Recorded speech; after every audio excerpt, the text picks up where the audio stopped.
Here's the thing. It takes a lot of the elders and the adults drop the ball.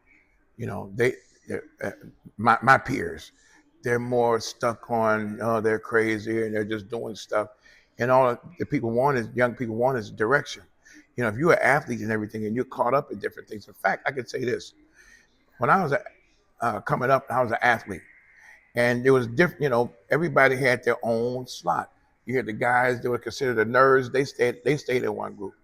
The guys who were athletes stayed in one group. The guys who were gang members stayed in one group.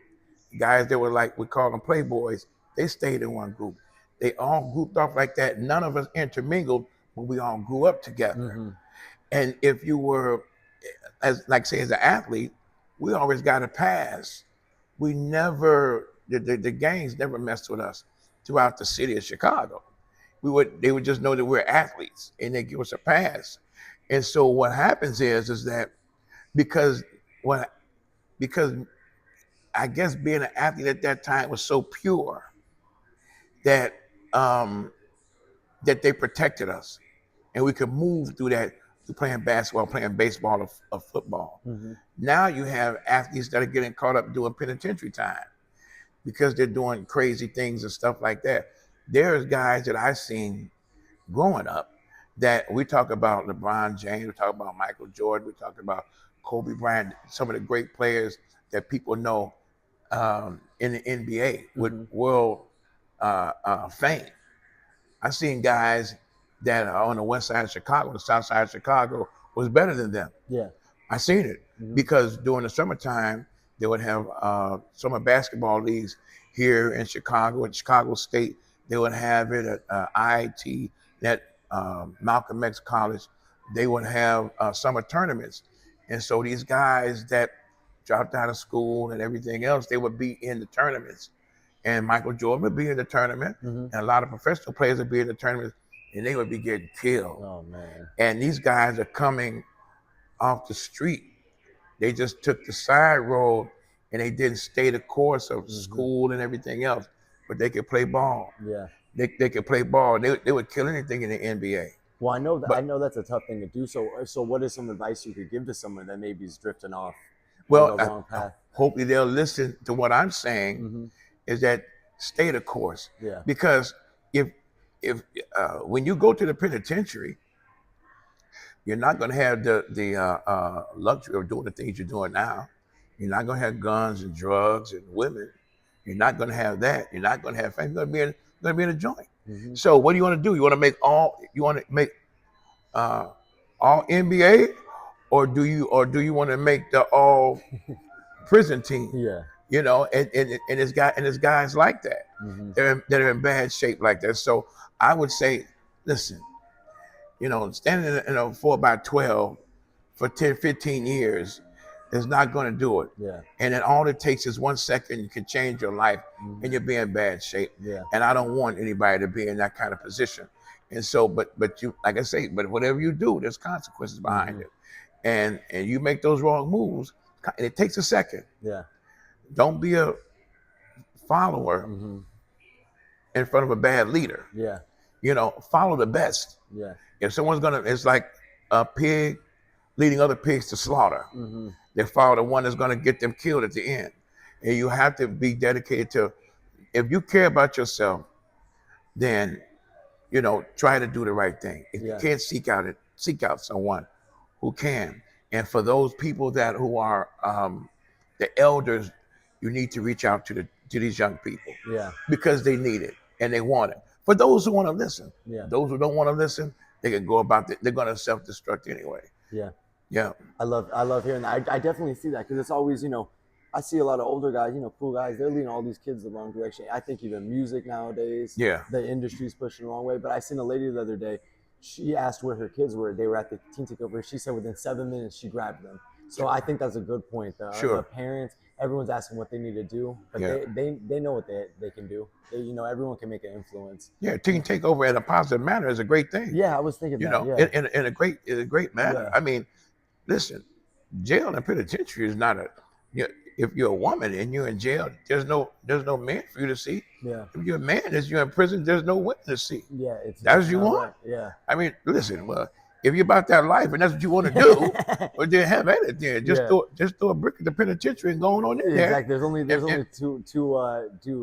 What is it? You're either dead or in jail. That's the option. Sure, if that's what you want to do, then save us all time and just go walk on in. Exactly. I mean, there's what was that Mayberry RFD Mayberry, the guy Otis used to walk himself, take the key and walk himself into the jail cell.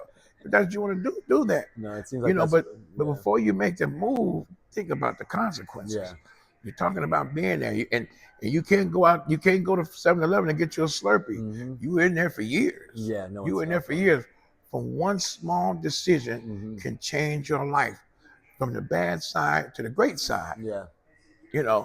Don't pull the trigger, and don't be a follower on nonsense. Yeah. If it ain't making no money, I gotta say it. If it don't make dollars, it don't make sense. Exactly. So why put yourself in that position? Yeah. I wouldn't put myself in a position. Yeah. But Minister Ben Willis, Blast Off Podcast. Please, like, comment, and share. Check me out. Yeah. You can leave comments. Anything. You could come on my show. Yeah. I reach out to the young people. I would love that. We could sit some of them down. Yeah. And I want to actually transition. So tell me about your history, your startup, you working in the industry. Tell me about your sport career. I would love to hear a breakdown of it all. Well, I was growing up. I was always faster, stronger than my peers. And you grew up in Chicago, right? I grew up in Chicago, born and raised Chicago till I died. There's no greater city than Chicago to me, and just a beautiful city. Not killers like they would say. Chicago's not even in the top 20 as far as murders are concerned. Mm-hmm. So, and that's a statistical fact. And I played baseball. Baseball was my first love. Played baseball. Used to play softball. That's with a 16-inch clincher. We used to play that. That was a big sport here in Chicago. Playing softball with a 16-inch clincher. Okay. No other city. What's a 16-inch clincher? It's a ball like this. You pitch underhand. Okay. It's not like they do in other cities where they have a glove. We don't have a glove because it was a bigger ball. And tournaments, we would play everywhere, all over the city. Was a big deal. You're always playing softball. And then after that, I played Little League. I played Little League league ball, fast pitch. And even to the point that when you didn't have anybody else to play with, we would play this game called Strikeout. Mm-hmm. Strikeout, we would draw a box on the wall. And the rubber baseball is 10 cents. And it's just you and somebody else. And one guy would pitch and you just bat. And we'll throw the ball into the box. Whoever strike out or not, we'll pitch out a home run, single, double. We would do that. That was a big thing here in Chicago called strikeout. Yeah. And then from there, I gravitated toward football. What position? I was a tailback. I was a running back. And I liked the physicality and the speed. Who did you mold your game after? Me. Oh, okay. Yeah, me. It was just a natural thing. It was a natural thing. And when I was in 8th grade, and then my freshman year, I went to Leo High School, and I ran track, played football, and then and I continued to keep playing. Because basketball was not. I wasn't good in my freshman year as basketball, but all my friends started playing basketball, and I just started playing, and I got better, and then I became a good basketball player. Okay. And basketball, football, running track is my passion. And in fact, at this stage of the game right now, I'm 70 plus years. To show you how wired I am about the sport, I still think I got one more hit in me to play football. That's how weird and wired you be when you're when you're an athlete. And so I continue to keep on playing. I played football, high school, went to college for a couple of years, and then I left. Where'd you go play college, or where'd you go to college? Northern. Okay. I went to Northern, and I left there and they had like this free agent tryout with the Chicago Bears. So I said, I'm gonna try out for the Chicago Bears. I tried out for the Chicago Bears, didn't make it. Mm-hmm. So then I went to St. Charles, Missouri. They had tryouts for the St. Louis Cardinals, and so I tried out for them. Didn't make it there. Then I went down to Swanee, Georgia. The Atlanta Falcons had tryouts down there. I tried out there. I thought I should have made it. Didn't make it. I didn't make it. So I came back home and I started playing semi-pro football. Started playing semi-pro football, and because of my love for the game, I wanted to continue to keep playing. And so I got married, and one thing about playing semi-pro, you get a little money, but it's not enough to sustain to make a living for yourself. But you're doing your dream. Yeah, I'm doing that, and so I started getting injured.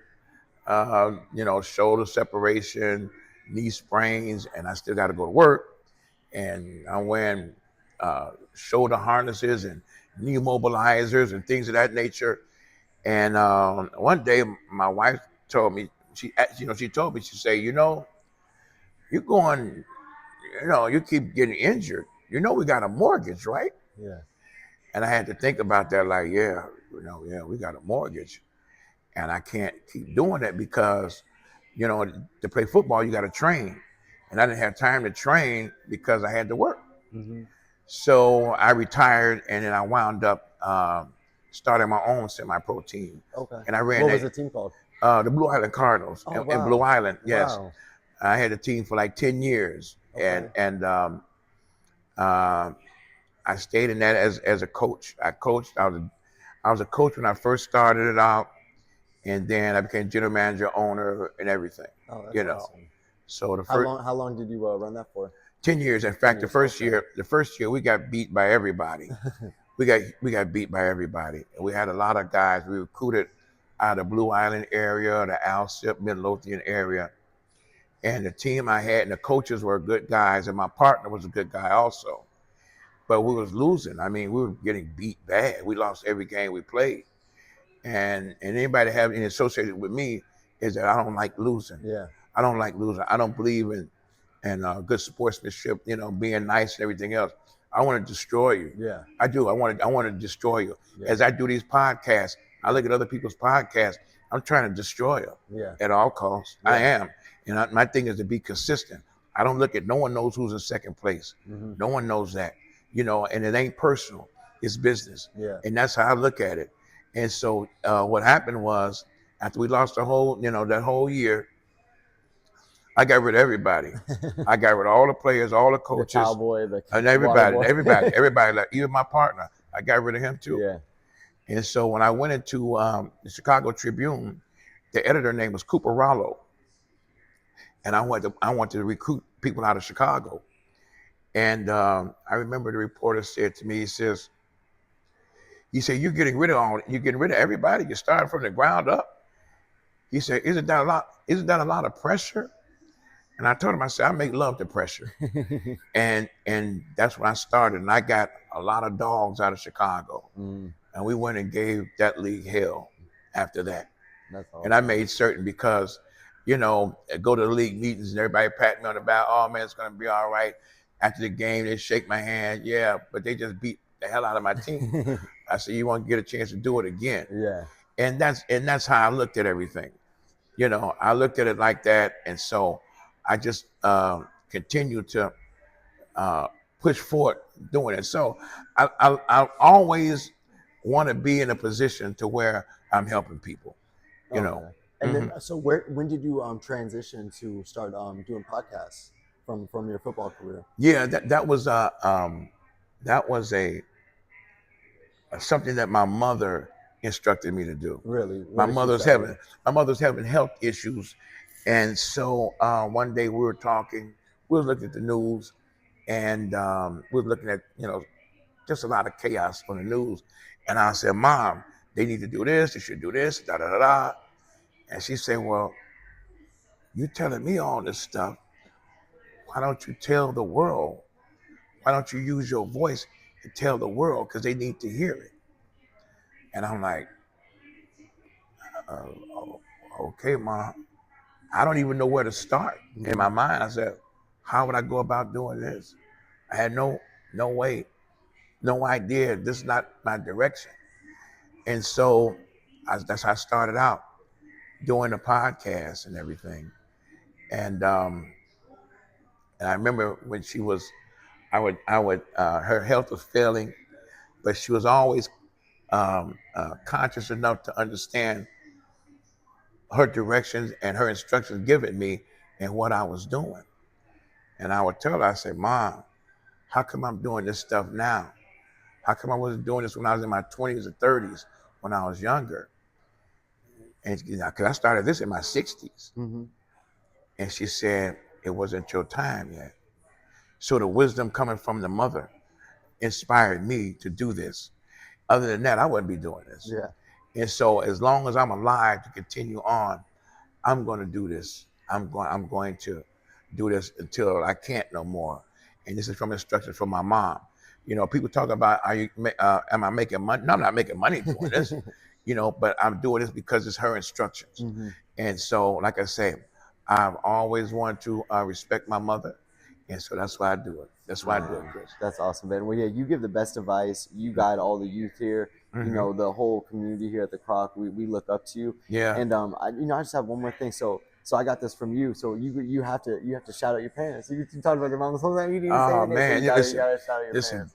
Well, I just talked about my mother, Frances Faye Willis, and my father, Benjamin Willis Sr. If it wasn't for them, I wouldn't be here. Mm-hmm. And so and they're both deceased. May God rest their soul. And I just want them to be proud of me, would love for them to be proud of me. And when it's all done for me, I want God to say to me, job well done while I'm here. So I'm here to help you. Like I said, Chris, you're a fantastic fella. And I love what you're doing. I got your back 100%.